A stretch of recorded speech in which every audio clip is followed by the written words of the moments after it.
Welcome back to the channel, guys. Just thought I'd do you a quick review video of my new helmet. So if you're interested or you're looking to buy a new helmet, stick around. Yeah, so it's about a month since we put out the unboxing video, and I finally managed to get all the wires and everything I was waiting for, so I could get everything in and try it out properly. So we've been out a few times now, 3 or 4, and it is a really good helmet. I'm properly impressed. I'm glad I bought it. Glad I stuck with the brand that I knew. Got a little bit of a list, 4 or 5 points that are good, and I've got 2 little bits that are negative, but they're nothing massive.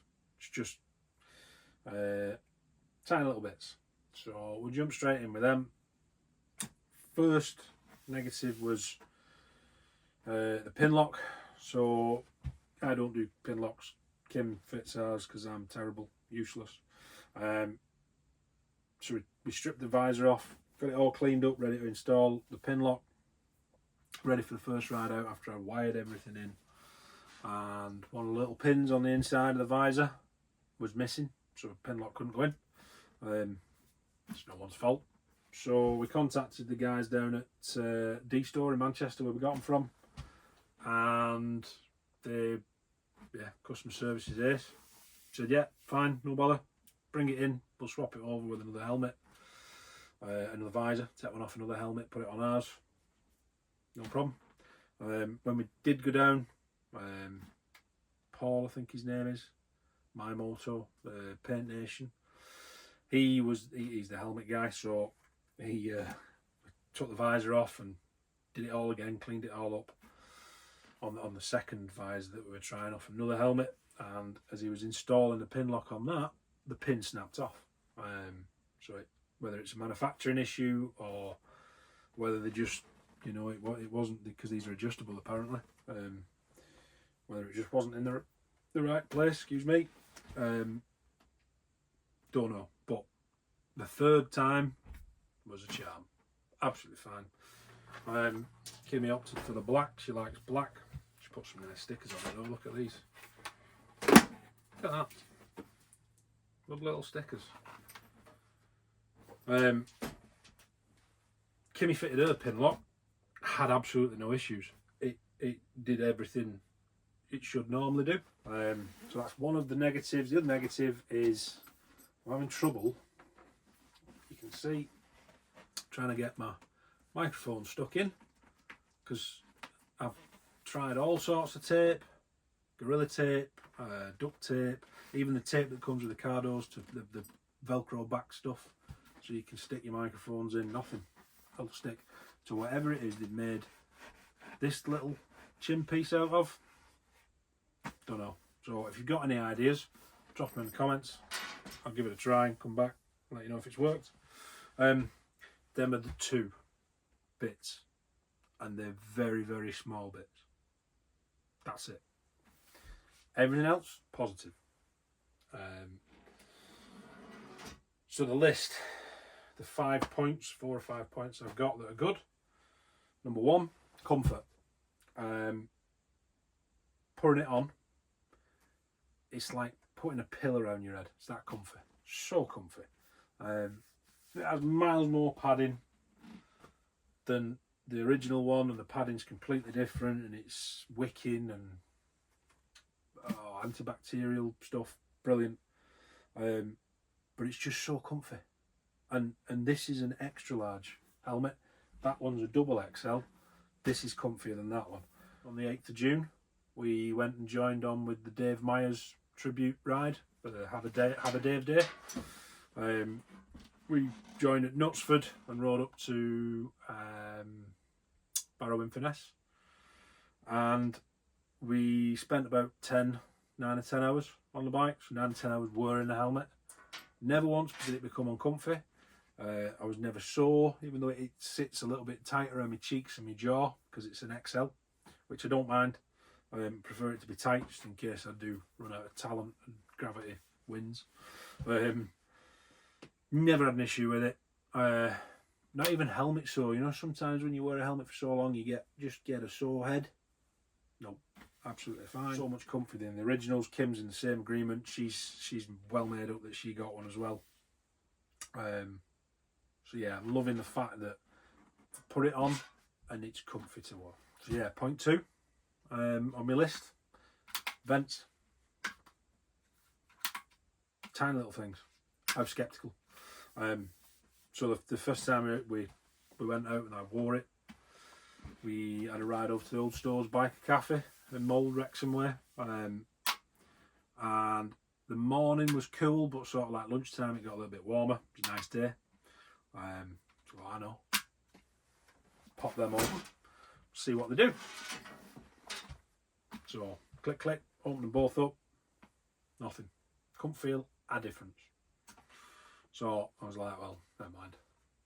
And then about 15 seconds after opening them, just felt the cool air running down my head and down the back of my neck. And I was like, oh, actually, they're making a difference. And they do work. I thought they were just a gimmick at first, but no, they actually do work really well. So it funnels the cool air in.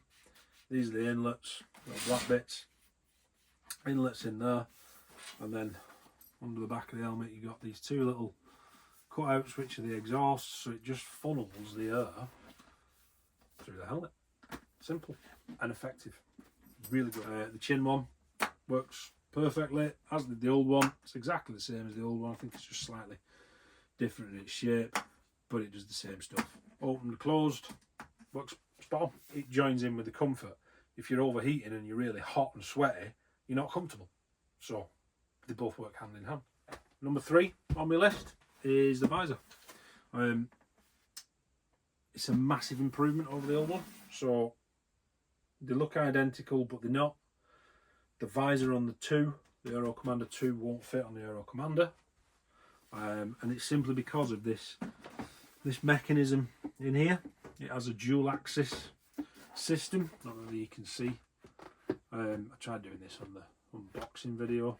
And basically, as you open this, it springs forward and drops back, springs forward and drops back.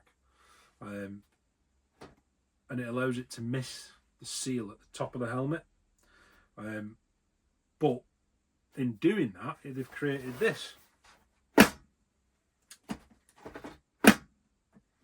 where the helmet, once you press it, it just snaps shut, done. Forget about it. Thing's shut. You don't have to mess about opening it. So that really good feature. Better than the old one. The old one was an age-old simple design where you just pulled it up, you pushed it down, and you had to snap it in place. Kim found it really difficult sometimes to open it because it was so tight, and she did struggle quite a few times. The helmet was rocking around her head. New one, absolutely fine, doesn't struggle at all. The internal visor on this one, both me and Kim are in agreement that there's something different, and I think it is that it is just a slightly less tint, I think. I can't make my mind up with it, but for whatever reason that one feels different to that one. Don't know why. Maybe we're just making it up, I've no idea, but it does feel different. So yeah, point 3 is the visor. Really like it. Like the fact that it snaps shut like that. Like the fact that it's got the release pin as well, makes it easier to open. Next point, number 4. Because of the design of the helmet and the internals, how they've done everything with the way they've thought about people's needs, as in fitting communication headsets. They've got the cutouts for the speakers to sit in. That helmet had the same thing, but the ones in this helmet are a lot better. And one of the reasons they're better is they've got slightly bigger apertures, and they've got Velcro backed, so it's already pre there. So you pull the little spongy pads out, pop your headset in, sticks, done. They've also got grooves running inside for wiring. So they've thought about cable management. You've got the little port at the back here. I don't use it, but they have thought about that. So cable management's good. Wind noise. For myself, I can start picking it up 55, 60 mile an hour, start getting a little bit of, not uncomfortable, I just get the wind noise and you can notice it.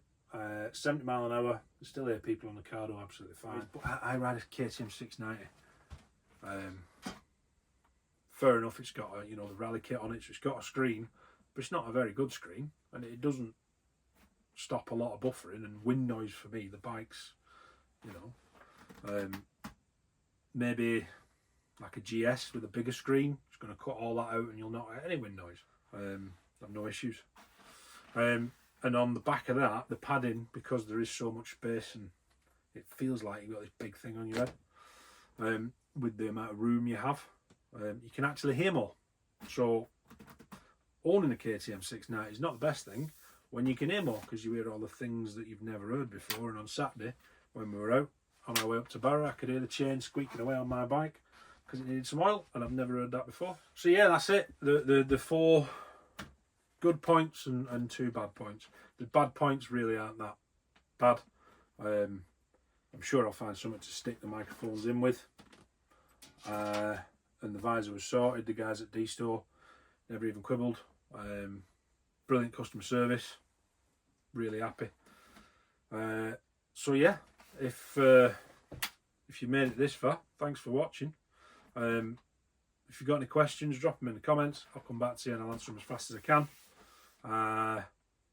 And give us a like and subscribe, please. And don't forget to share the vid. So until next time, take it easy.